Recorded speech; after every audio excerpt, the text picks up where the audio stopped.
Academy में रहकर जो कभी गर्दन नहीं उठाता था, एकेडमी में रहकर जो कभी गर्दन नहीं उठाता था, रैंक लिस्ट में जिसका नाम हमेशा टॉप 10 में आता था, निमसेट 2021 में जो ऑल इंडिया रैंक थर्ड लाया है, देखो देखो वो अमन नामदेव चलकर आया है।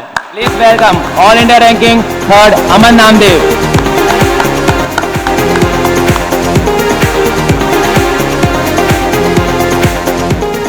अमन नामदेव, जिन्होंने ग्रेजुएशन के साथ साथ ही जितेंद्र मिश्रा एकेडमी से एमसीए एंट्रेंस की तैयारी की, जिनकी निमसेट 2021 में ऑल इंडिया थर्ड रैंक है।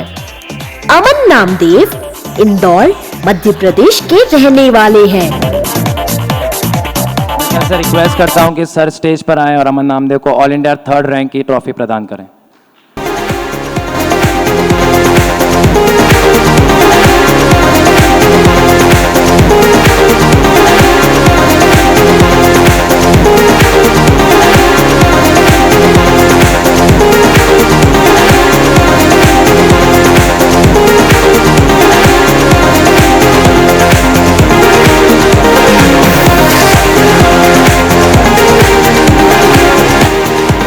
मैं अमन नामदेव से रिक्वेस्ट करता हूं कि वे आए और अपनी फीलिंग शेयर करें।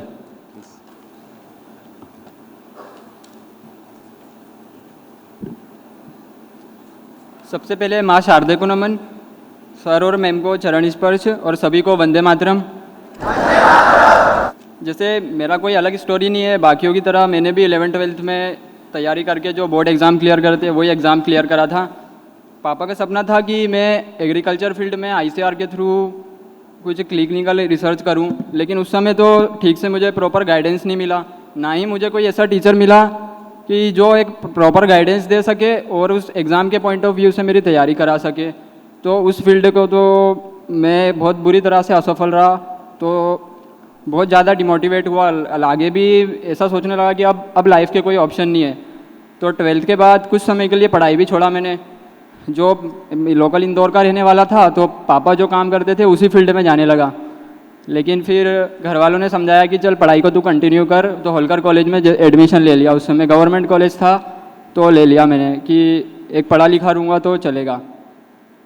फिर कुछ सीनियर के संपर्क में आया कि नहीं ऐसा नहीं है, सॉफ्टवेयर इंडस्ट्री में भी हम एमसीए के थ्रू एनआईटीज़ जा सकते।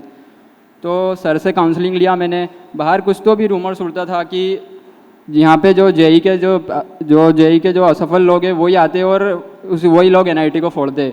बाकी ऐसा नहीं है कुछ भी। मैंने कोई जेई का प्रिपरेशन नहीं किया था, ना ही मैंने कोई अलग से इसके पहले कोई कोचिंग इंस्टीट्यूट ज्वाइन करा था। ये एकेडमी मेरा पहला कोचिंग संस्थान है। फिर सर से जब काउंसलिंग लिया तो बहुत सारे रूमर्स उड़ते थे कि 14-15 घंटे बैठना पड़ता है यहाँ, और सर का जो स्ट्रिक्ट जो फॉलो है उसी को करना पड़ेगा। तो काउंसलिंग लिया, इंक्वायरी लिया और 7 अक्टूबर 2019 की बैच को मैंने ज्वाइन करा। एकेडमी ज्वाइन किया था उस समय तो मेरे मैथ्स के इतने कंसेप्ट क्लियर नहीं थे, क्योंकि बैकग्राउंड में ज़्यादा मैथ्स था नहीं।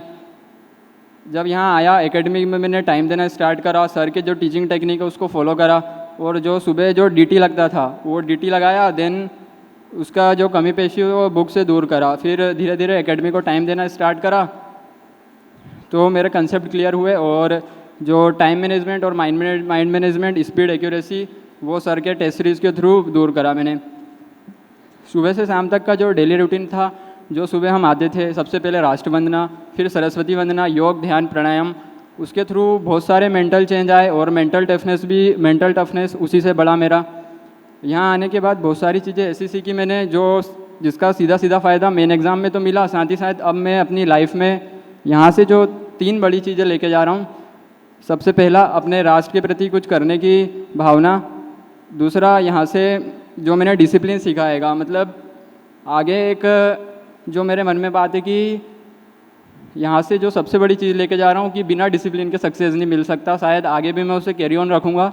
और तीसरा, जो सबसे बड़ी बात है, जो कि हम इतने महीने तक मतलब ऑनलाइन सिस्टम में पढ़ाई करें, सर के जो बहुत सारे लेक्चर हमने मिस करे, लेकिन बाद में जो 26 जनवरी का आयोजन हुआ, 15 अगस्त का आयोजन हुआ और बसंत पंचमी का आयोजन हुआ था, उसके थ्रू जो एक सबसे बड़ा मैसेज मेरे को मिला है कि एक हमारा स्ट्रॉन्ग कैरेक्टर, सफलता तो मिल सकती है, लेकिन उस सफलता को मेंटेन रखने के लिए एक स्ट्रॉन्ग कैरेक्टर का होना बहुत ज़्यादा ज़रूरी है। तो वो शायद मैं सबसे बड़ी चीज़ इस एकेडमी से लेके जा रहा हूँ। मेरी ऑल इंडिया से 3rd रैंक कोई बड़ी बात नहीं है, शायद मुझे ये रैंक ना भी मिलती तो भी कोई गम नहीं होता, पर एकेडमी का प्लेटफॉर्म मिल गया और ये सारी चीज़ें जो मैं 3 बड़ी जो चीज़ लेके जा रहा हूँ वो मेरे लिए ज़्यादा इंपॉर्टेंट है।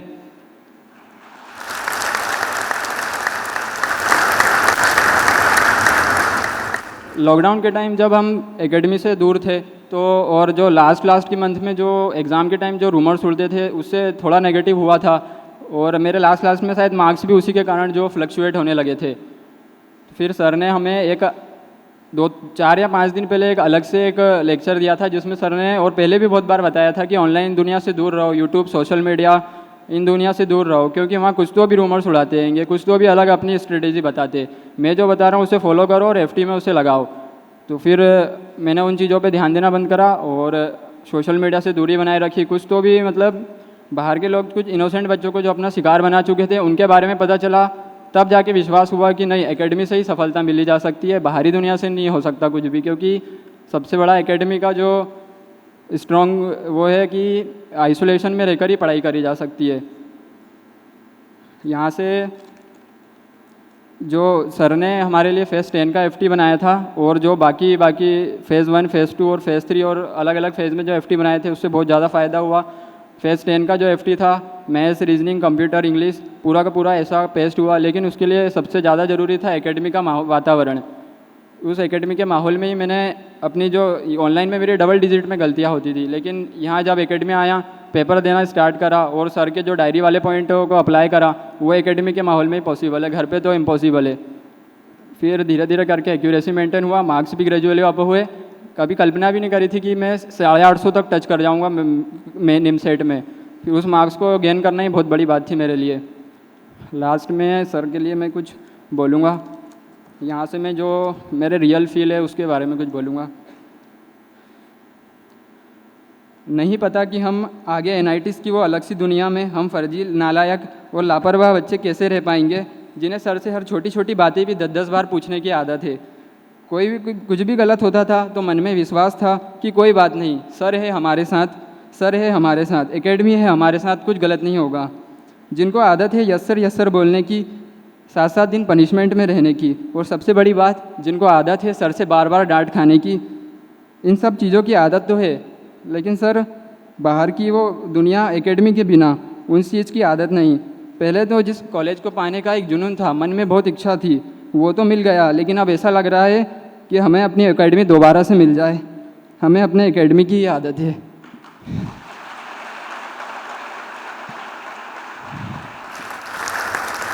जय हिंद, वंदे मातरम।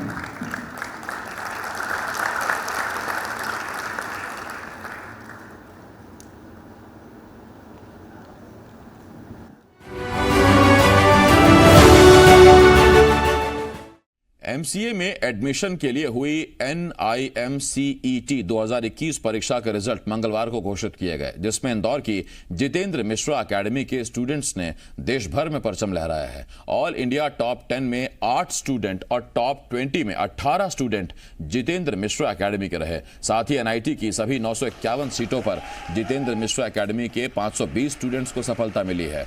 आपको बता दें कि जितेंद्र मिश्रा एकेडमी के स्टूडेंट आशय जैन ने NIMCET 2021 परीक्षा में ऑल इंडिया फर्स्ट रैंक हासिल की है।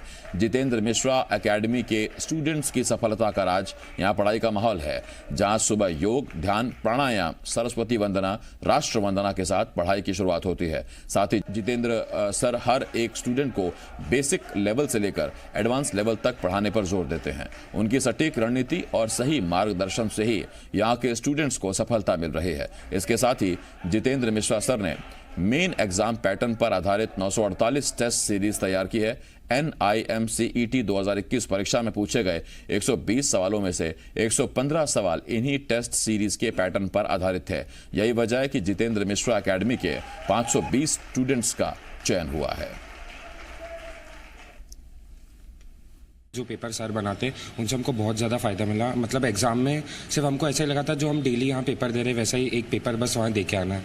जो जितने भी क्वेश्चन वहाँ आते हैं ऑलमोस्ट हर एक क्वेश्चन सब सर ने हमको ऑलरेडी सारे करवा चुके। फिर सीटी, पीटी, आरटी और फिर एफटी होती थी, और एफटी से जो पूरा हम एग्ज़ाम टेम्परामेंट फील करवाया था सर ने, और जो एग्ज़ाम फेयर रहता है वो एलिमिनेट करने में सर ने हेल्प करी थी, और एग्ज़ाम के एंड डेज में सर ने बहुत ज़्यादा मोटिवेट करा था, जिस वजह से एग्ज़ाम फेयर एलिमिनेट हो चुका था। कि जो 12th में बच्चे किसी भी कारण से आईटी में सिलेक्ट नहीं हो पाए, एनआईटी नहीं मिल पाया, वो एमसीए एंट्रेंस के थ्रू एनआईटी जाके अपने सपनों को साकार कर सकते हैं। एनआईटी इसलिए बहुत महत्वपूर्ण हो जाता है एमसीए के क्षेत्र में कि इसमें पूरे हिंदुस्तान के टॉप 11 एनआईटीज़ को शामिल किया गया है, और थोड़ा कॉम्पिटिशन टफ इसलिए हो जाता है कि सीटें बहुत कम है, 951 सीटें हैं। सभी बच्चों का अभीष्ट और सर्वोत्तम सफलता हर साल प्राप्त करते हैं, और पूरे हिंदुस्तान का 90% रिजल्ट हर साल एकेडमी से आता है, और इस साल भी यही